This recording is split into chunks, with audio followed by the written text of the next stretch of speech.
Добрый день, я Леонид Зильберг, и это передача «Зильберг Тайм». Я собираюсь в этой передаче говорить обо всем, что Бог на душу пошлет.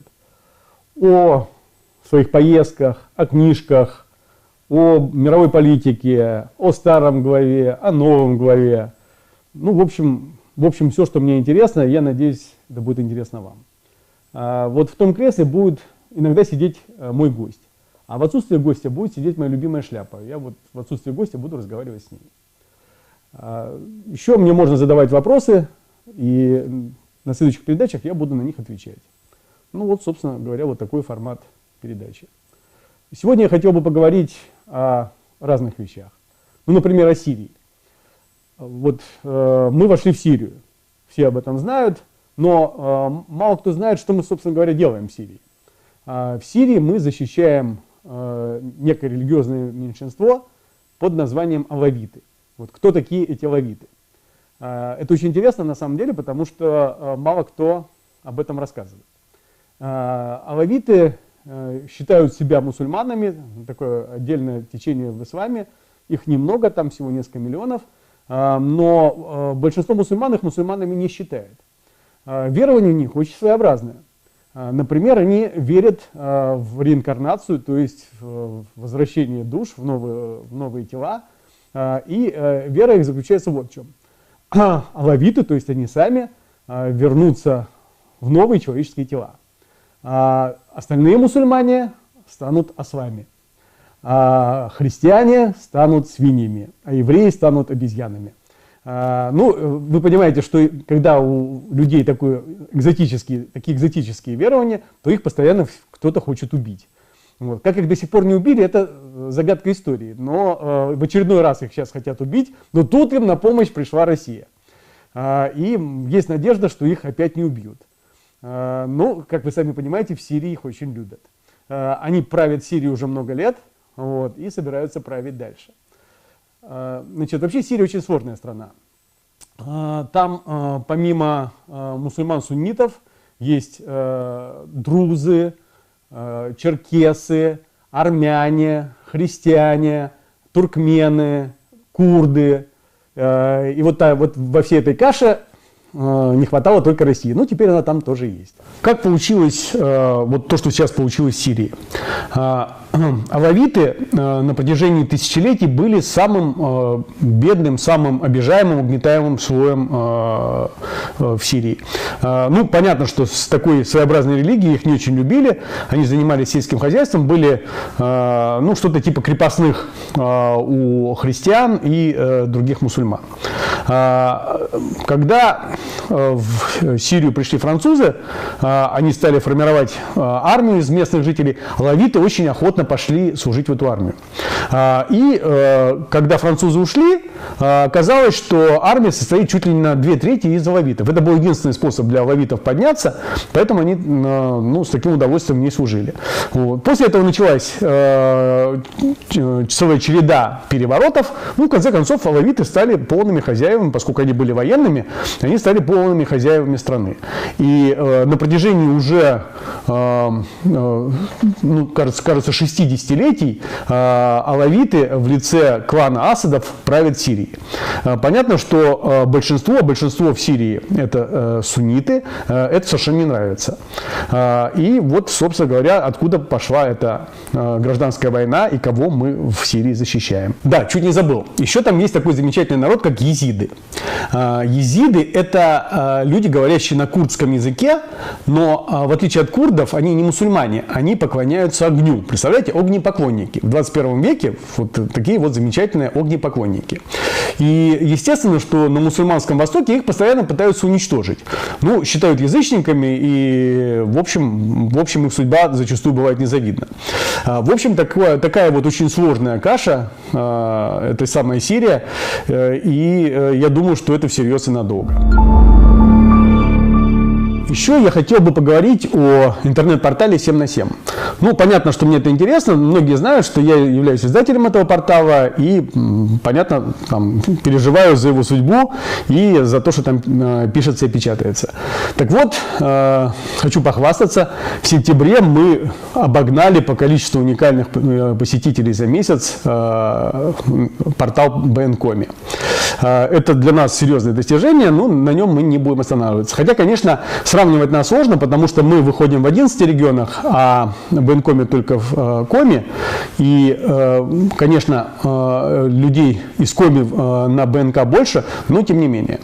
Я думаю, что многим будет интересно, и хочу порекомендовать несколько замечательных статей, которые у нас в последнее время появилось.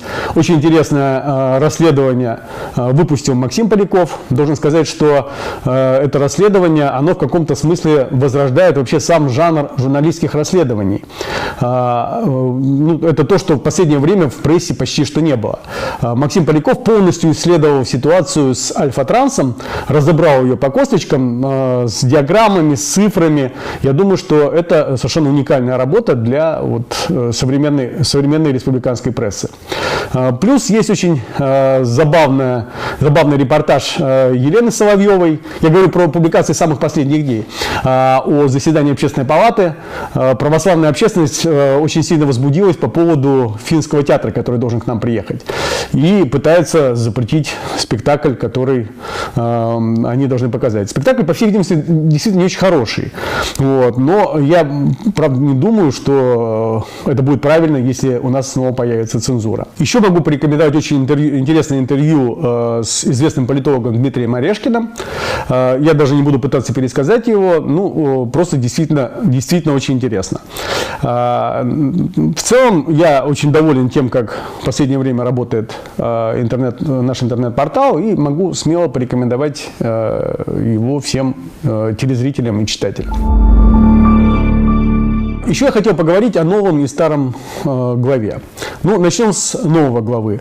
Сегодня мы встречались с ним в этнопарке ЛЫП. Ну, точнее, не то, чтобы я лично с ним встречался, а были все руководители национальных автономий и землячеств. Глава много шутил, смеялся, и, в общем, публике понравился.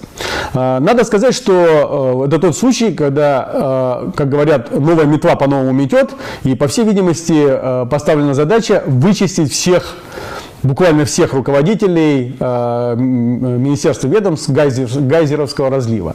Сейчас уже дело дошло до таких маленьких и, может быть, не самых главных и самых важных министерств, как Миннац и тому подобное. Ну что ж, эту политику можно понять, но новый руководитель хочет собрать свою собственную команду. Другое дело, как будет выглядеть эта команда. Мы видим, что в республике появляется все больше и больше людей из Олимпстроя. У меня в связи с этим возникла интересная идея. А что, если нам подать заявку на проведение Олимпиады? Ну, если у нас в Сочи была зимняя Олимпиада, то в Коми надо сделать какую? Конечно же, летнюю. Это будет хорошая идея. Вот, надо будет подсказать эту идею главе. Но это все шутки. А если говорить серьезно, то он в республике уже 4-й глава, и я бы сказал, что у нас бывали главы двух типов. 1-й и 4-й – это люди, я бы их назвал делатели. Это люди крупных проектов, люди, которые затевают что-то такое серьезное и делают это. Если они говорят, что они собираются что-то делать, то это означает, что они действительно собираются это делать.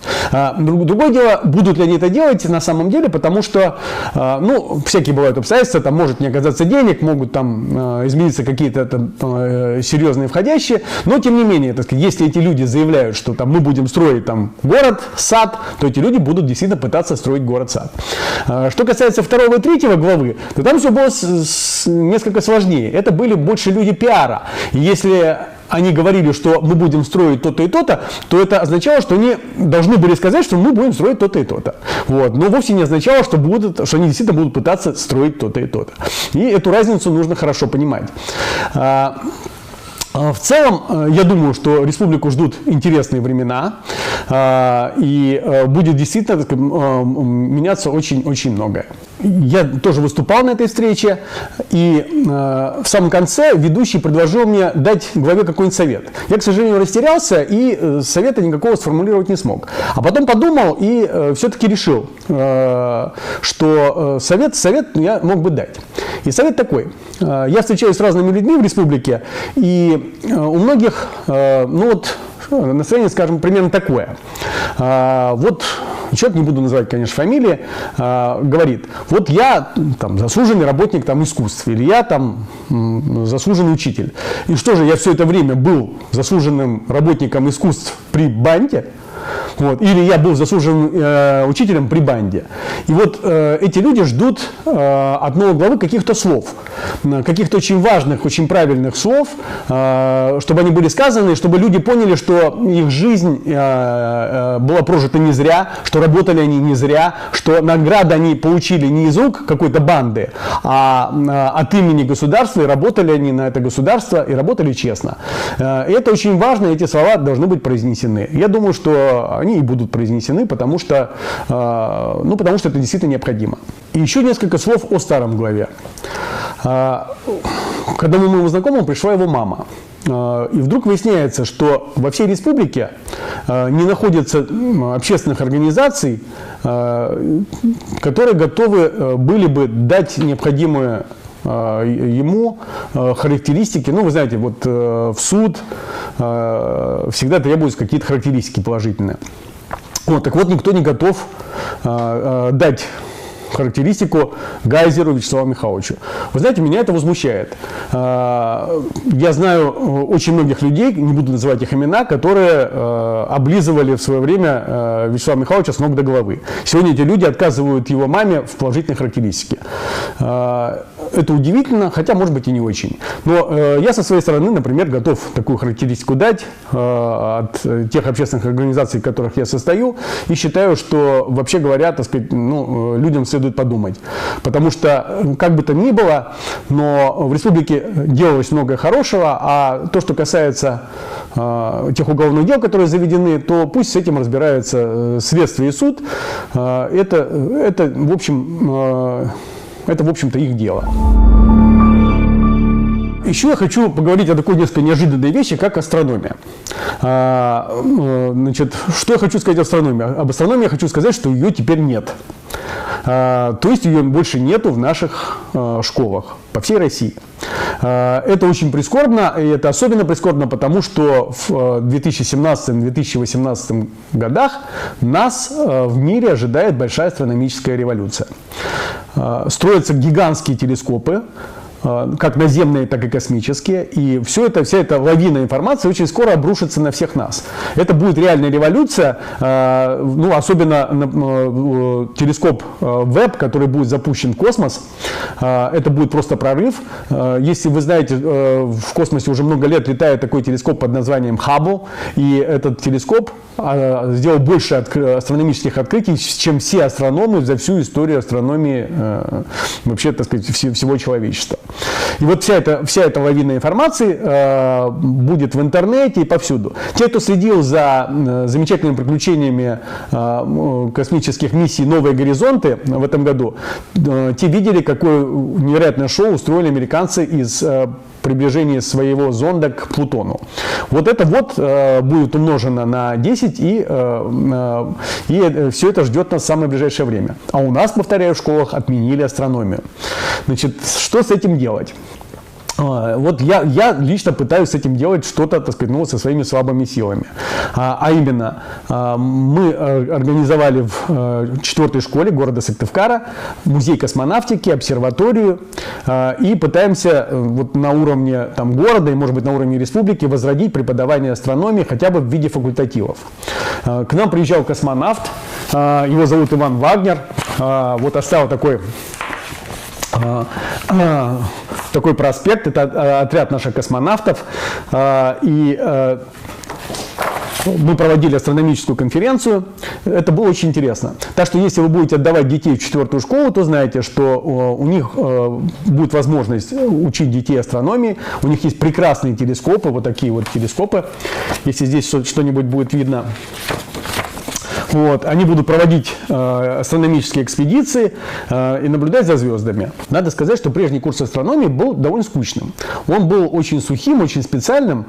И даже вот я помню по себе, там, при том, что я прочел в школе десятки книг по астрономии, но на самих уроках астрономии мне не было очень интересно. Вот. Но, тем не менее, отменять астрономию сейчас, когда мир стоит на пороге астрономического бума, это совершенно неправильно.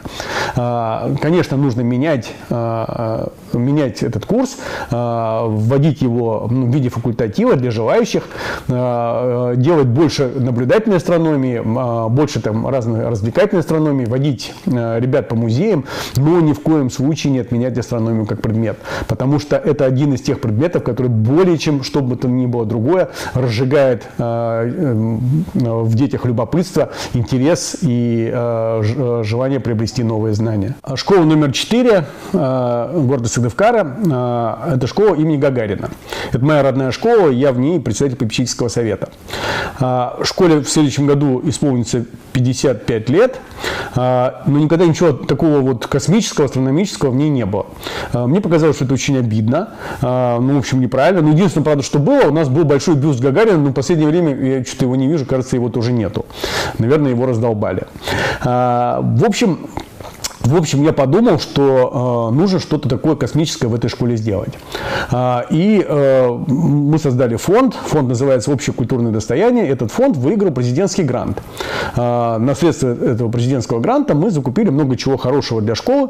Собственно говоря, так вот это все и получилось. И еще несколько слов о грядущей астрономической революции. Наш замечательный соотечественник Юрий Мильнер – это человек, который закончил физтех московский, стал миллиардером, причем миллиардером стал в области хай-тека. Он вкладывал деньги в такие вещи, как Google и Facebook. И сейчас он очень интересно распоряжается этими деньгами. Он создал очень серьезную премию, аналог Нобелевской, только в 2,5 раза больше. А последняя его замечательная идея, он решил вложить $100 миллионов в течение ближайших 10 лет в поиск внеземных цивилизаций. Это тоже, кстати, интереснейшая вещь, и этот поток информации тоже скоро обрушится на наши головы. Столько в поиск внеземных цивилизаций еще никто никогда не вкладывал.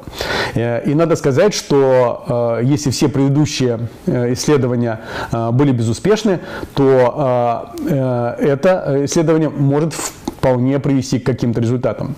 За это время появились невероятно очень мощные приборы. Китайцы сейчас строят радиотелескоп по размерам в несколько раз превышающий все, что было до сих пор. Гигантские радиотелескопы существуют также в Южной Америке и Австралии. И сегодня те приборы, которые есть у землян, позволяют, ну, например, вот если мы предположим, что где-то существует цивилизация, и она, например, имеет такую вещь, как телевидение, вот, например, как наше телевидение. Так вот, на расстоянии там, до 500 световых лет мы сможем смотреть мультики, которые транслируют в своем эфире внеземные цивилизации. Вот представьте себе, как мы раньше себе представляли проблему контакта. Вот мы прилетаем на какую-то планету или кто-то прилетает к нам. Нет, ничего подобного. Мы друг друга еще очень долго не увидим, никто никому не прилетит. Но мы сможем сидеть на Земле и смотреть программу телепередач на планете такой-то. Представляете, как здорово? Это реальность, ну, точнее говоря, то, что может очень скоро стать реальностью благодаря вот этим $100 миллионам, которые вкладывает в поиск внеземных цивилизаций Юрий Мильнер. Согласитесь, что это очень интересно. Еще в своих передачах я буду говорить о книжках. Я часто езжу в Москву и всегда привожу оттуда много книг. Вот эти книги я привез за 2 последние поездки и ну, хотел бы немножко порассказать о них. Здесь, кстати, есть кое-что о ну, то, что применимо к ситуации с нашей предыдущей властью. Это мой любимый историк и специалист по России Ричард Пайпс. Вот. И вот он что пишет про Россию. Россия принадлежит к той категории государств, которые обычно определяют как вотчинные. В таких государствах политическая власть мыслится и отправляется как продолжение права собственности, и властители являются одновременно суверенным государства и его собственником. Что тогда удивляться, что прежняя власть в республике считала себя собственником всего, что здесь имеется, и вела себя как, ну, как полагается, на своей собственной вотчине. Вот. И, наверное, они были очень удивлены, когда их власть вдруг внезапно закончилась. В общем, читайте Ричарда Пайпса, я считаю, что он действительно хорошо разбирается в российских делах. Еще хочу порадовать читателей, тех, кто читал и смотрел фильм. Помните, был замечательный фильм и такая замечательная книжка «Девушка с татуировкой дракона». Автор ее Стиг Ларсон. Он написал 3 романа из этого цикла и потом, к сожалению, умер. И, в общем, шансов на то, что появится что-то еще, было довольно мало, но была еще 4-я недописанная книга, и она была дописана. Была дописана известным шведским писателем Давидом Лагеркранцем. То есть это 4-я часть из этого цикла. Я тоже могу порекомендовать эту книжку, потому что, ну, это цикл про Лизбет Саландер. Я считаю, что это, в общем, один из лучших таких детективных циклов, который вообще в последнее время появлялся. Кстати сказать, буквально через несколько дней после того, как я приобрел и прочитал эту книжку, мне подарили другую книжку, и оказалось, что ее автор тоже Давид Лагеркранц, но книжка совершенно другая. Эта книжка написана им совместно с футболистом, замечательным моим любимым футболистом Златаном Ибрагимовичем. Вот. Книжка называется «Я Златан». Вот такой вот этот Давид Лагеркранц, такой разносторонний. Еще очень интересная книга вышла. Это книга «Беседы с Кахой Бендукидзе». Каха Бендукидзе, на мой взгляд, это человек, который не очень понят и не очень оценен в современной России. Это один из самых крупных современных экономических мыслителей, которые хорошо разобрались в экономических процессах на постсоветском пространстве. Очень рекомендую тем, кто интересуется вообще экономикой и политикой, эту книгу. Эта книга называется «Дорога к свободе. Беседы с Кахой Бендукидзе». Каха Бендукидзе, безусловно, невероятный, ну просто невероятный, на мой взгляд, человек. И книга очень интересная. Еще я купил биографию Илона Маска. Те, кто знает, кто такой Илон Маск, значит, а те, кто не знает, я хочу сказать, что это человек, который, ну вот, если есть такое слово «инновация», то это про Илона Маска. Он инноватор во всех сферах, которые только возможно. Это человек, который создал частную космическую компанию, его космические корабли уже летают в космос. Это человек, который создал и продает самые совершенные на сегодняшний день электромобили. Это человек, который создал платежную систему PayPal. В общем, совершенно уникальный человек. Это такой человек изобретения. И ну, это то, что на самом деле интересно. Это то, что сейчас определяет повестку дня, какую-то глобальную повестку дня. Еще появилась новая книжка Бориса Акунина. Ну, все, что пишет Борис Акунин, я всегда читаю и покупаю. Но вот эту книжку я купил, но еще пока до нее не дошел. Но все равно Акунина всегда можно порекомендовать, потому что он неизменно пишет очень хорошо. А вот еще одна замечательная книга про моего любимого исторического деятеля, про Уинстона Черчилля. Ну, вот хочу прочитать небольшую цитату. Случилось очень неприятное событие, и одного из министров его правительства поймали, ну, он оказался содомитом. Очень расстроенные люди, которые это обнаружили, в ужасе докладывают Черчиллю. Во время последующей длительной паузы Черчилль дымил сигарой. Затем он сказал: «Я правильно понял, что он был пойман с гвардейцем?» «Да, премьер-министр. в гайд-парке действительно премьер-министр, на скамейке парка так точно премьер-министр, в 3 часа ночи совершенно верно премьер-министр. И это в такую погоду. Господи, как я горд быть британцем.